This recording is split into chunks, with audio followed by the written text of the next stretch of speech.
Hello, I'm Tolson Bell, and I'm a grad student at Carnegie Mellon University. This is work I did with my advisor, Alan Frieze. Our paper is titled O of 1 Insertion for Random Walk d-ary Cuckoo hashing. I will start with the end of that phrase, cuckoo hashing, and learn what that is. So cuckoo hashing is a type of hash table, which in turn is a type of data structure. The idea of a data structure is that we have some large number of objects to store. We'll say n objects, and each one takes up a certain number of bits, say omega bits. Hash tables, well, I could tell you what kind of algorithm they generally follow, but I think it's easier to say what guarantees they provide. So a hash table always stores a set of elements. The operations you can do: you can insert elements into that set. You can add a new element to your set. You can query, that means ask, is this element in my set, yes or no? You can delete elements from your set. And all three of those never take longer than linear time in the number of elements. And on average, they take constant time. Finally, you need at least omega n bits to store all n of your objects, but you don't want to take more than a constant factor more storage than that. So that's what a hash table is. So let's learn what a cuckoo hash table is. So it was invented in 2001, and it's been very widely used since then.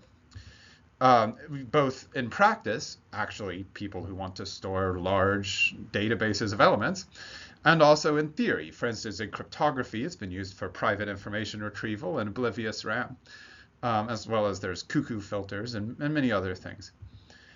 The idea of cuckoo hashing is, in general, hash tables just promise O of n worst case for query and deletion, but cuckoo hashing does better than that.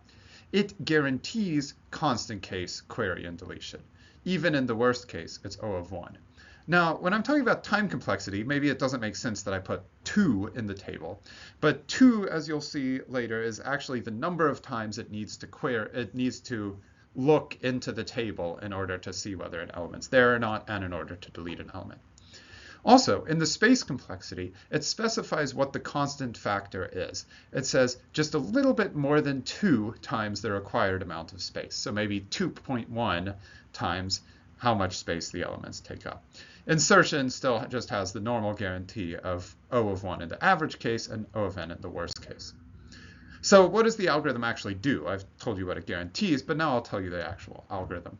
So you have a set of objects, which we'll call x, and a set of table slots, which we'll call y. We have 2 hash functions that are functions from x to y. They're deterministic functions, but they look very randomish. They really mix the objects around and send them to what looks like a random space. So for theoretical analysis of cuckoo hashing and other hash tables, we assume that these 2 hash functions are drawn independently and uniformly at random from the set of all functions from x to y. To insert an object, well, there's 2 possible places we could insert it based off its 2 hash values. If either one of them's unoccupied, then we can just put the object there. On the other hand, if they're both occupied, well, choose one of them anyway and put the object there. But there was already an object there, so that object gets kicked out. Well, that object had 2 possible spots it could have been assigned to, so it got kicked out of one of them, so we send it to the other one. If there's still something there, this chain continues until eventually it lands on an empty slot, and then every element's successfully inserted. So here's a picture of what's happening here, right? So when we take an object, it has 2 hash functions sending it to the set of table slots, so we can send it to either one of them, so we put it there. We have another object. Again, we just randomly assign it to one of its hashes. A third object, okay, well, now we see that one of its hash table positions is already taken up by a different object, but the other one's free. So even though the purple hash had a collision here, we can send it to the green hash, which has no collision. Now, imagine we add another object, but this time we're in the bad scenario where both of its hash table slots are already taken by a different object. We just choose one of them at random, let's say the bottom one, and we kick out object 3 that was there. And so object 4 is now in the spot, and object 3 is just like off to the side, removed.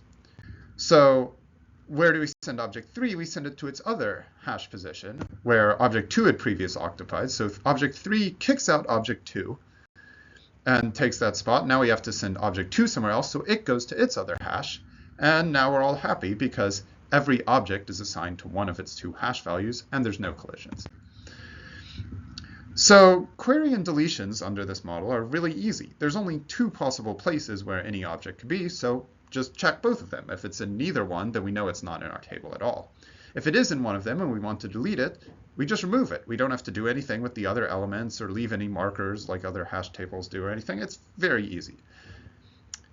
Insertion, on the other hand, seems a bit tricky because it could have taken a long time for this chain to continue, or it could even be infinite. It could be that maybe there's not even a valid assignment of objects to slots.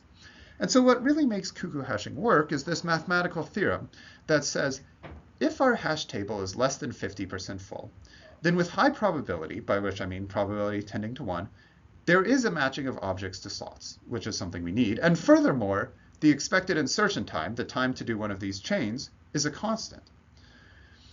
On the other hand, if our hash table is more than 50% full, there's not even a matching of objects to slots. So, then we're in trouble. But as long as we're less than 50% full, we're good.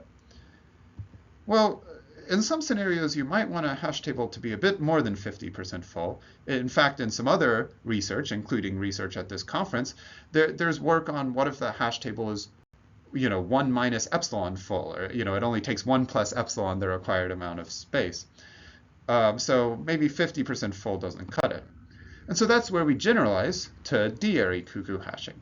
It was invented soon after normal cuckoo hashing, and the idea is just, well, in cuckoo hashing, we have 2 hash functions. Why only 2? Maybe we could have 3 hash functions or 4 hash functions. How does that work? Well, now there is a bit more choice in the insertion procedure, because when an object gets kicked out, it has d-1 other places it could go. So the idea behind random walk insertion is just every time just choose a random hash to send it to. It gets kicked out, choose a random hash to send it to, like that. No, there's other insertion procedures you could do. Maybe you want to look ahead and pre-compute the optimal tree. We have a corollary about that too, but that requires some overhead. So let's stick with just doing it totally randomly, kicking one out, sending it somewhere. So we know query and deletion is still fast, like in cuckoo hashing. Well, it's not quite as fast as normal cuckoo hashing. Now instead of 2 places to check, we have d places to check. But if d is a small constant, that's still extremely fast. Once again, we need some theorem for insertion. So it's been shown that there's this constant, c sub d, such that with high probability, if we're below this, there is a matching of objects to slots. If we're above this, there's not a matching of objects to slots. So this definitely won't work if our hash table is more than c sub d full. So, and this value has been explicitly computed in 2009. It was a hard proof that a bunch of authors did. And it said for 3 hash functions, that magic number is 91.8% full. For 4, it's 97.7, and it tends towards 1. So just using 3 hash functions instead of 2 already took our hash table from just 50% full to 91.8% full. So that's a whole lot less extra wasted space. For an algorithm that works well in practice, this seems to be a pretty good thing to do. But what we still don't know is whether insertion works well in theory. Can we prove that the insertion chain isn't very long? As long as we have a matching, it'll eventually end, but maybe it'll take a really long time for it to end. So to summarize, we talked about how cuckoo hashing has fast query and deletion. d-ary Cuckoo hashing still does, though a little less fast, but the main benefit is the space can now get arbitrarily close to 1 as we raise our number of hash functions. But we need to prove what insertion looks like in the average case. So there's been some prior work on this. In 2013, they showed, up to our maximal load factor, c sub d, the expected insertion time is polylog in n. Well, we really wanted O of 1, not O of polylog, but polylog's pretty good. It's much better than the O of n worst case. And in fact, this paper actually was really important to our paper too. We took a bunch of lemmas from this paper, and their analysis turned out to be really helpful to us. There's another result in 2017 that is a bit different flavor that says, if you tell me I want my hash table to be 99.9% full, then there is some number of hash functions, some constant number of hash functions, maybe a very large constant, but some number of hash functions such that we'll get O of 1 insertion up to 99.99%. It'll be more hash functions than the optimal value to have a matching, but we can get O of 1 insertion. One more direction of result we got was in 2022, where we say for 3 hash functions, okay, we want to prove d equals 3 case, up to 81.8% full. So remember, our maximal load factor for there to be matching is 91.8. This says up to 81.8% full. We have what we want, O of 1 insertion. And so, that's much better than 50, right? And that was some pretty interesting proof techniques too. So here's all these results summarized in a table. So we know the load thresholds for D. These can't be improved. This is just what it provably is the maximal value to have a matching. But for instance, for 3 hashes, what Walser showed is there's a smaller value that we can get the O of 1 insertion up to that value. And we know by Frieze and Johansson that max load factor does tend towards infinity as D tends towards infinity. And then also, if we're just below the load threshold, when we know there is a matching, then the 2013 paper showed that the insertion time is polylog in n, and they gave the explicit exponent on the log as well.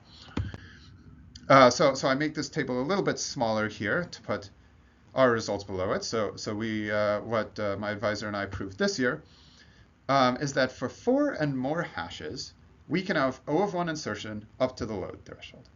So that's what we wanted. We haven't gotten it for 3 hash functions yet. We did improve the exponent on the log, but really we want it to be O of 1. And so Walser's 81.8 is still the highest O of 1 we know there. But for a higher number of hash functions, we do have O of 1 insertion all the way up to the load threshold. So in summary, we have now shown O of 1 average case insertion for d-ary Cuckoo hashing as well. So I don't really have time in a short video to say the whole proof technique, but I'll say some of the ideas for it and go through pretty quickly. And so, you can pause the video and look at the slides to think about it a bit more. So we make this random bipartite graph where we have our objects on the left and we have our slots on the right, and we draw the arrows just like in the image I showed earlier where each hash function goes, right? And so that's a bipartite graph, and we can say facts about this graph that hold with high probability. So for instance, one fact we could say that they proved in 2013 is, for if I say I want to be it says 99.9% of my objects are within some constant distance of an empty slot. Okay, so only a small O of 1 fraction are far away from an empty slot. Now that's good because if things are near an empty slot, probably a random walk starting from them will run into that slot eventually, and we can formalize that. So this lemma, the proof's pretty tricky, but we can just use it as a black box. It turns out what stops a matching from happening is just that there's too many table slots that aren't even mapped to. And so now we can focus on the worst, 0.1% of objects. So then we show, another lemma we show is that for every set of slots, there's not too many things that hash to it, because that might be bad if everything hashed to this small set of slots. So in particular, for one slot, you're not going to have more than log n many things hashing to it. That's kind of a balls into bins problem, and so we generalize that to a set of slots. This is just a Chernoff union bound typical combinatorics sort of proof.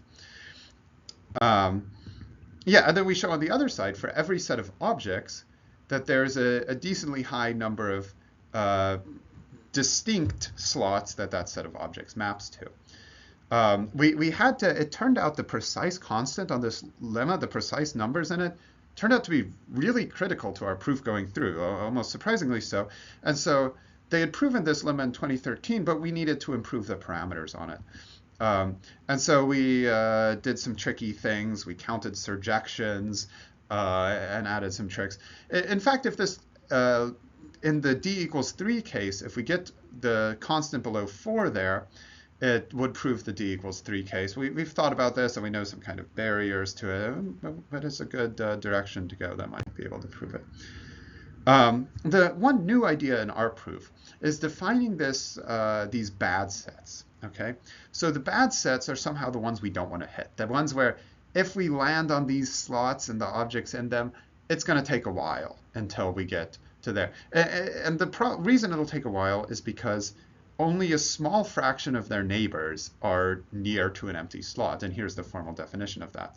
But we show there's not many of these bad objects. There's not many things that are too far away from an empty slot.